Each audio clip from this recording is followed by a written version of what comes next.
The Lights by Trotter.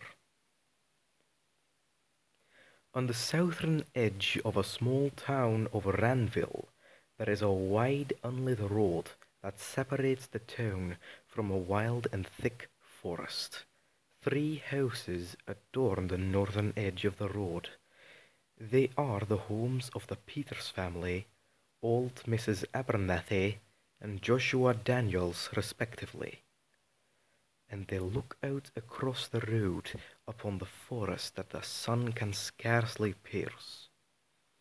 Many travellers have taken the road late in the evening and have confessed to feeling a peculiar sense of uneasiness as they passed through the trees in the darkness. There are stories shared in hushed whispers among the children of the town that speak of an evil presence lurking within the wood. Apart from the occasional incident of missing cattle, no apparition of maliciousness has ever befell Ranville, and so the town slumbers peacefully beside the gargantuan labyrinth of ancient oaks. It was in the early days of autumn that the men came and installed lights up and down the road that cast their luminous light into the trees. It was a welcome change for the residents of the road, who hoped that this would ease any feelings of insecurity of the darkness. Any wrongdoers who had previously made mischievous plans for the road would surely be exposed and foiled. And so residents hoped for a good night's rest, while the additional lights took a little getting used to. They all slept easily that night, except for Adam Peters, son of the Peters family, who had horribly unpleasant dreams. But that is often the case for children when confronted with any sort of change. The next morning the residents all agreed that the lights were a blessing sent from above. On the 3rd night after the arrival of the lights, Mrs. Abernathy sat in her chair by the window, reading from her book. She was always the restless spirits, so it was not an uncommon occurrence for her to stay up until the first rays of sun peeked up from the horizon. On this peculiar evening the clock had just passed 1, and her mind had begun to drift from her literature.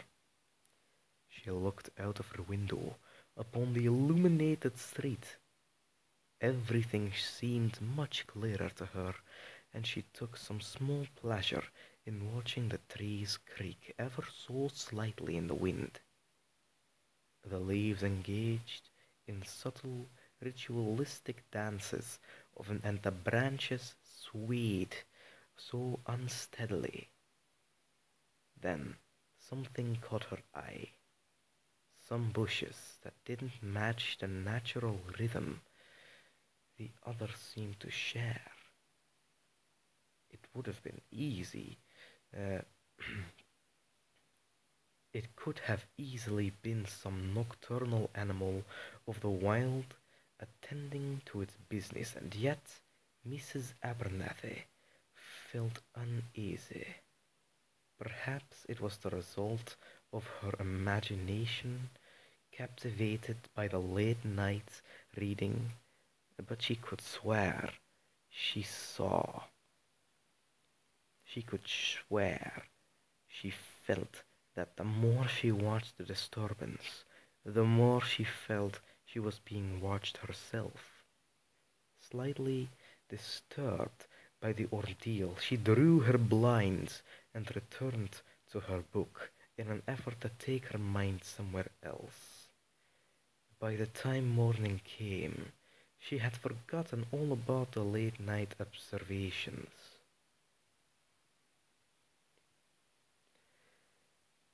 As the sun was beginning to set the following evening, Adam Peters was playing alone by the road. The lights had not yet come on, and so he found himself in the ill-illuminated haze of dusk. The wind was of mild temperament, but still possessed a bitter and icy bite. It was not the ideal situation, as he would have much preferred to the entertainment indoors, but his mother's insistence had driven him out in the cold autumn air. He was eagerly anticipating the moment that the lights would spring to life, and his mother would fetch him to return indoors. The hours of play had almost entirely devoid of fun, and were replaced by a mysterious sense of uncertainty. He was without an inkling of doubt that something was not as it should be, and yet he could not fathom what it could be. His dreams of late had been terrible in nature, and he suspected it was influencing his mood. As he sat in reflection, he began to feel the hairs of his neck stand up. Adam felt all Adam felt an all too familiar sensation of someone standing directly behind him. He immediately turned himself around to discover that there was nobody there.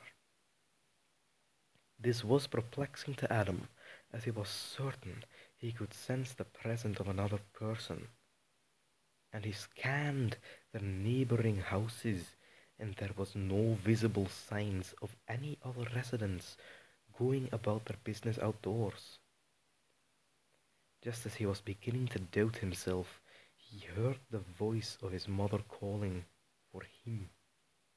He was relieved that he would be able to return to the comfort of his home, and stood up at once. He ran to the front steps, crossed the porch, and entered the house. As he was closing the door, he made one more attempt to identify the mysterious presence that he once again was unsuccessful in finding. The road was completely deserted,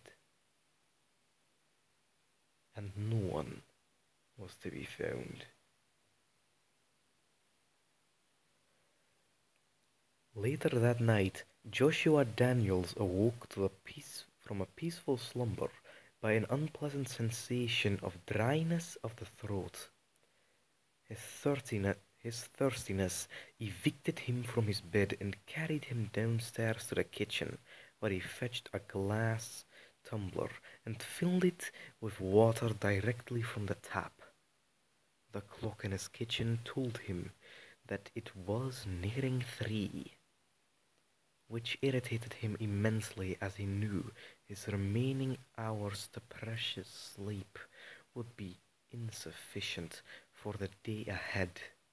And as he was switching off the kitchen light, he heard a faint yet distinguishable tapping noise coming from the road outside. He was intrigued and unsettled by the noise coming at such a late hour. In his freshly awakened state, it took him a little time before he came to the realization about the nature of the noise. He was hearing the sound of footsteps crossing the road as they got increasingly closer to the side of his home. A looming sense of dread grasped him, and he held in place, as it was an almost unheard of occurrence for someone to be taking the road at this hour. The footsteps stopped, and Joshua remained petrified in his kitchen for several minutes, until he was able to muster the courage to approach the window. It took him a great deal of bravery to pull back the blind and peer out into the newly lighted road. However, his bravery offered him little in the way of answers. There was not a single person that Joshua could see. Not anywhere in the garden, or the road, or the forest. He hastily made his way to his door to ensure that it was locked, and then made his way upstairs. The spent the hours until the sun rose with the lights on, convincing himself that he had been imagining the whole event. It was the unfamiliar coldness of her house that awoke Anna Peters the next morning. Immediately, she sprung from her bed to investigate why her house felt so alien to her. She walked down the stairs and was at once struck by the alarming sight of the front door wide open to the elements. The feeling of her security being so harshly violated and was enough to bring her to tears. Making her way over to the door, she began to notice strange markings on it. They followed through to the floor. They were violent indents into the wood, as if someone had attempted to maintain a grip to the floor while resisting some pulling force. In an instant of pure fear, Anna knew exactly what had happened, and she let out a deafening scream that awoke most of the town. Her husband appeared to her aid within moments, and through uncontrollable bursts of tears, she pleaded with him to check on Adam's room.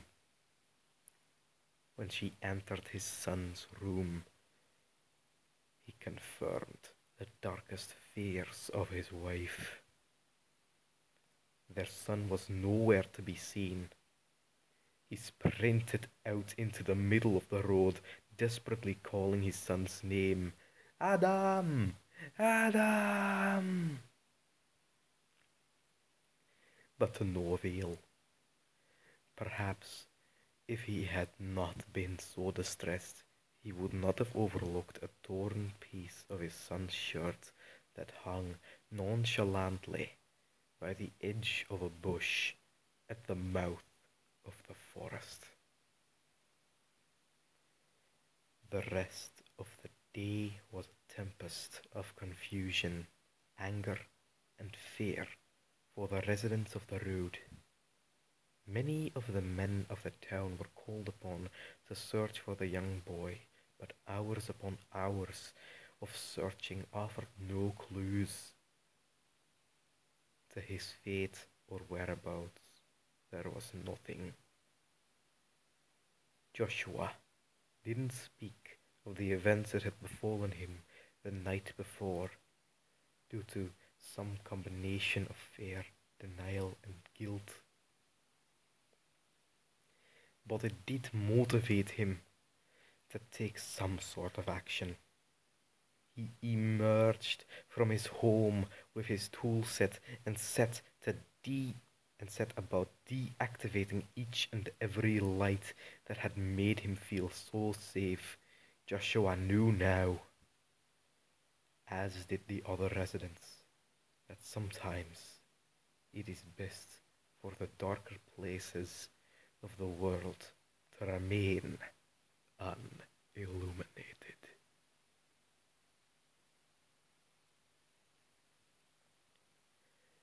Hello, my beautiful nightmare seekers. This was another Sirrmo B story time. I hope you enjoyed very much with me, your host, Sirrmo B, trying some new way of narration. You might know it. It's called an accent. You can take it as a joke, you can take it to be serious. If you did very much like this accent and would like to hear it on more stories, please do like, subscribe, tell your friends about it, and please do tell me in the comments, as that always helps me know what kind of, well, what gives me an idea of what kind of content you guys would like to see from me. And I very much enjoy doing it, so trust me when I say it's not a problem. I'm just trying to orientate myself on the way of narration for this channel and see how many people can actually enjoy what I put up and what I put you through. Now, please do tell me in the comments what you liked about the story, what you would change about it, what you liked about my narration, and what you would change about my narration to make it better for your liking. As always, Sleep tight. A very good night. Never let the monsters bite.